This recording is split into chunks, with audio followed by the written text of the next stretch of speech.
Oh,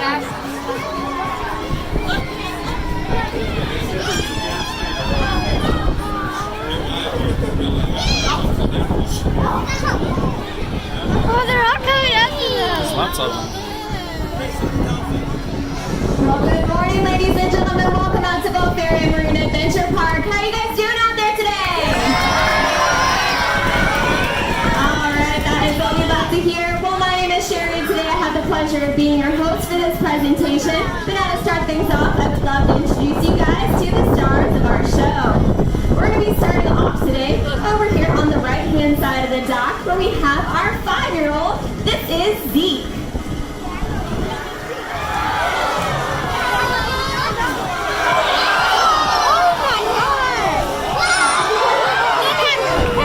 Now next up on your left-hand side is the teenager of our group, 15-year-old Cosmo. He's asking for some applause from you guys. Let's give it to him.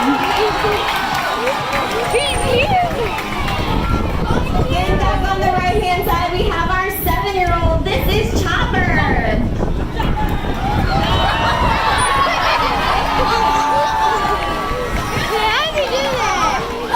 And then last but certainly not least is our 22-year-old coming out to wave hello, Dolphin style, Sebastian.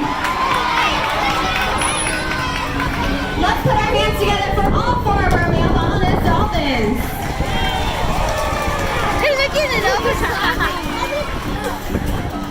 Well, folks, I would like to take this time to thank each and every one of you for coming out to the park today and for giving us the opportunity to share our family with yours.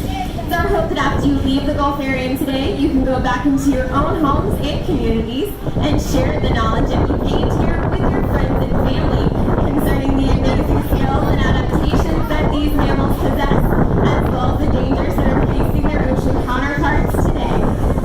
Now, if you guys were just listening closely, you did hear me refer to the dolphins as mammals, but it is not uncommon for people to sometimes call them fish. So to clear up any confusion there might be about this, we're going to go over the 5 characteristics that make a dolphin a mammal. Now the first of these is that all mammals are born through a live birth.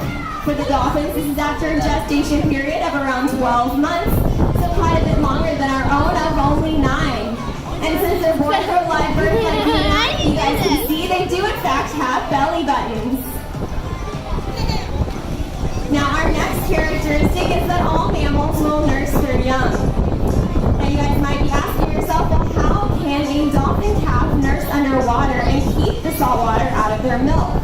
Well, they actually have fringes on the edges of their tongue that allow them to curl that tongue up and create a straw that they can seal over their mother's mammary to keep all that salt water out of their milk. And they will nurse anywhere from the first 1 to 3 years of their lives. Now our next characteristic might seem a little odd when we're talking about dolphins because mammals have hair. But you guys might be looking down here thinking, I don't see a single hair on any of those dolphins. Well, when they are first born, they actually do have hair in the form of whiskers along their bottlenose beaks or rostrums. And those whiskers will fall off after about 3 to 5 days after birth. But we believe that they have whiskers to help them locate their mother's mammaries when first learning how to nurse. Now this next characteristic is that all mammals breathe air. So as you guys can see, dolphins do not have gills like a fish. Instead, they have a small opening on top of their head called a blowhole. This is where they can take a very quick breath before diving underwater, and each breath only takes a fraction of a second. And you guys listen in closely, our dolphins will demonstrate how quick and efficient this breath can be. They don't have your phone in. There's one right here. Very nice news out there, Sebastian. Now it's a little known fact that it's also from this blowhole that dolphins can make all of their clicks, whistles, and squeals. So even if they were to keep their mouths completely shut, you could still hear them loud and clear. And I do believe Sebastian has prepared a very beautiful song to show this off for you guys today. Let's listen in.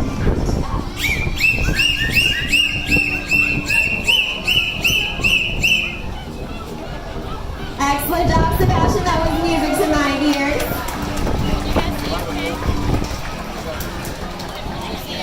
Now, our 5th and final characteristic is that mammals are warm-blooded. This means that dolphins have the ability to regulate their internal body temperature just like we can. and they do actually maintain a body temperature that is very close to that of humans. Of course, however, dolphins do have a slight advantage because they have a very thick layer of blubber that helps to insulate their bodies in those cooler water temperatures. And it looks like in just a moment, Zeke's going to be sliding up here onto the mat to give you guys a great look at all of his blubber. So go ahead and get those cameras out and ready so you guys can catch a photo.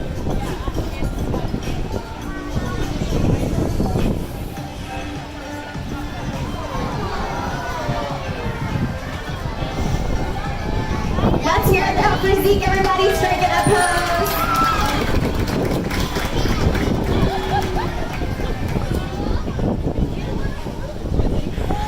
Now I know that it might seem odd that a mammal could live in the water. However, dolphins do have quite a few adaptations to help them out with their aquatic life, and that is of course all of those fins and flippers.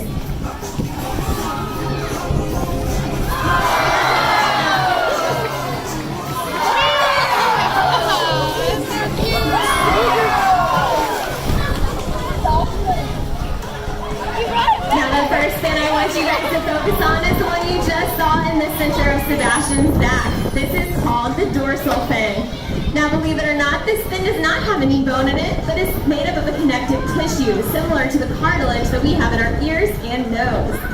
And the dolphins can use this dorsal fin to stabilize their bodies as they swim through the water at top speeds of up to 18 to 20 miles per hour. Now throughout our show, you guys are going to notice if you're looking very closely that each dorsal fin is actually very unique. About as unique as our own human fingerprint, and it's a great way to tell the dolphins apart. So after the show today, see if you guys can tell them all apart by those dorsal fins alone.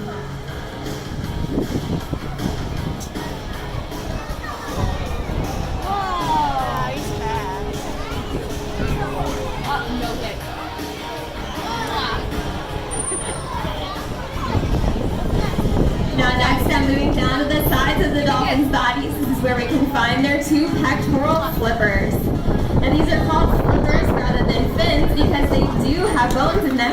If you were to take an x-ray of the pectoral flippers, you would see 5 bony digits, just like what we have in our hands. And the dolphins can use those pectoral flippers for giving a friendly wave hello or even a high five to their trainer. But most importantly, it's what helps them out with lightning quick stops and sudden turns.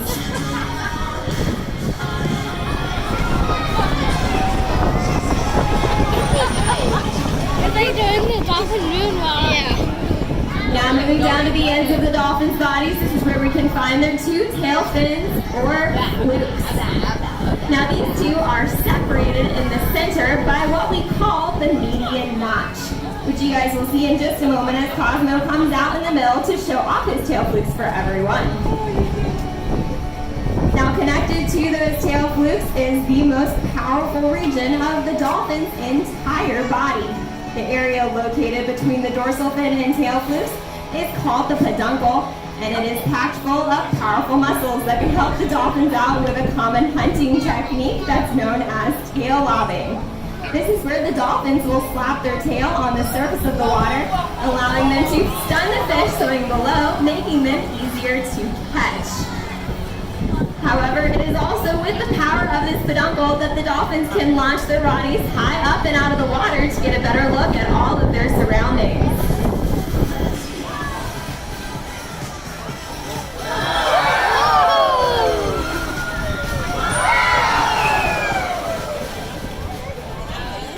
Well, next up, what we would like to do is answer a question that we ask pretty often throughout the day as trainers, and that's how do we train the animals to do all of these different behaviors.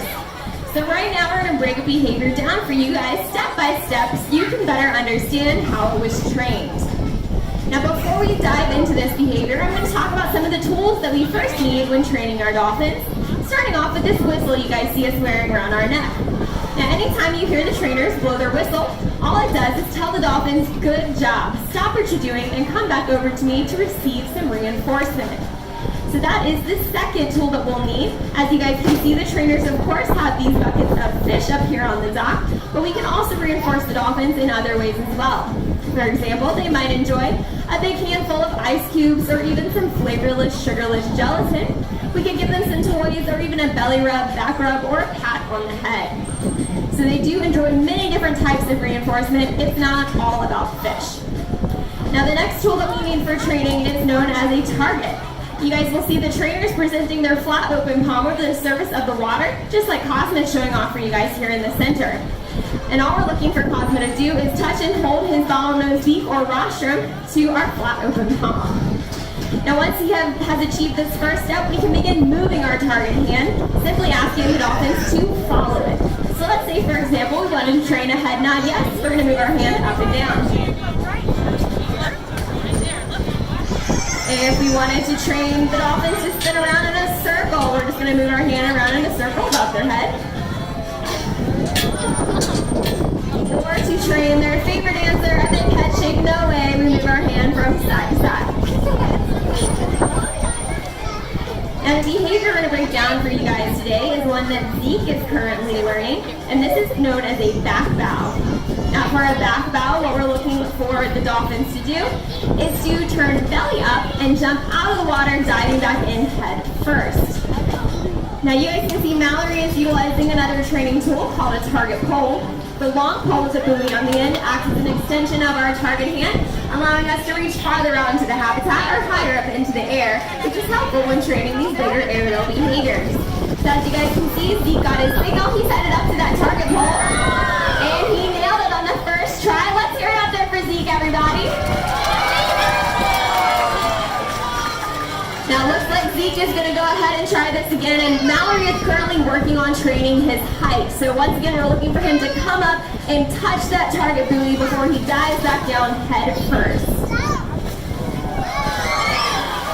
And you guys may have noticed that she did not blow her whistle that time, so there was something about that that didn't quite look right to Mallory.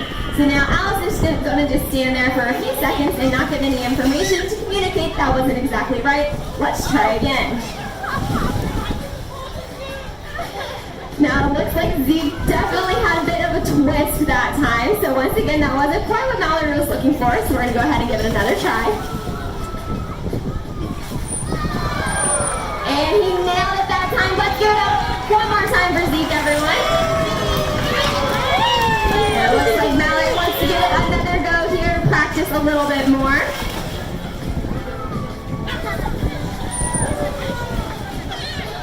Now, you guys, as you can see, Zeke is getting some very good practice in. We always want to build upon the steps little by little. So over time, Mallory will eventually be able to actually fade out that target pole she's using, and Zeke will just recognize that behavior with the hand signal alone. But once again, he did an excellent job, everyone. Let's hear it out there for Zeke one more time.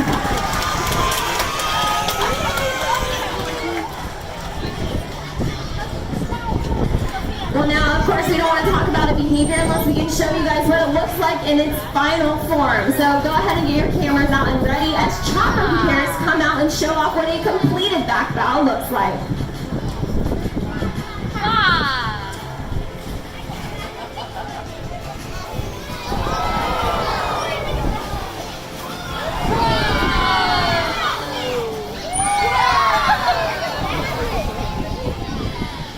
We've talked to you guys about how we train. We also want to talk about why we train, and that is for our dolphins' medical or husbandry care. So right now I have a special member of our audience. This is our dolphin star for the day, Charlotte. She's coming down to help us out. Let's give her a warm welcome, everyone. All right, Charlotte, we're going to come right over here and sit down next to my friend Nikki, and we're going to be meeting Chopper today. Now the way you're going to be helping us out, Charlotte, is that they are honorary veterinarian or animal doctor. So the first thing that we do each and every day when we come into the park is a physical examination or body check. This is when we ask the dolphins to lay out in front of us like you guys see Chopper doing right now. And all we're looking for is to see if any new marks have appeared on his skin from overnight. Now since dolphins don't have hands like we do to interact with one another, they will sometimes use their mouth. This can leave small parallel scratches on their skin called rake marks. So Charlotte, you just got to touch Chopper, and I'm sure everybody's wondering what his skin feels like. So can you describe for me what his skin feels like? It feels smooth. That's a great description. Dolphin skin is very soft and smooth, and yes, it is wet too. And that's because they actually exfoliate the outer layer of their skin every 2 hours hours to reduce drag. Alright, next up, Charlotte, you're going to be my dolphin dentist. We're going to look inside of Chopper's mouth and examine his teeth, and his gums, and his tongue. Dolphins do anywhere from 72 to 104 cone-shaped teeth, but they don't use those teeth to chew. Instead, they use them to grab onto slippery fish before swallowing them whole. Now lastly, Charlotte, what we're going to do is ask Chopper to show us his tail tubes. Now this doesn't look like a very impressive behavior, but it is the most important behavior we can teach our dolphins to do. It's because it's from their tail flukes, so we can take a voluntary blood sample. Now we don't collect this sample every time we practice this layout, but we will collect it about once a month and send it off to a lab to have it analyzed. That gives us a great overall picture of our dolphin's health. So Charlotte, what we're looking for is that Chopper's being calm while you're touching his tail. How do you think he's doing for you? He is doing good. So what can we give him to tell him he did such a good job? A fish? Yeah. So Nikki has a fish. Hold on to that fish for me really quick. Don't toss it out just yet. And you are my expert today, right, Charlotte? So go ahead, take a look at that fish, and in your expert opinion, tell me what kind it is. Not quite sure? I can help you out. Look right here, Charlotte. You're going to see that that is a dead fish. But Chopper does love that kind, so we're going to go ahead and toss it right out there to him. Excellent, Abe. Now before you go, do one more thing for me, Charlotte. Smell your hands. Is it stinky? She said it smells like tuna. Yeah, that is exactly right. But don't worry, because Nikki and I have come up with a trainer trick to get rid of that smell. You're going to copy after us, okay?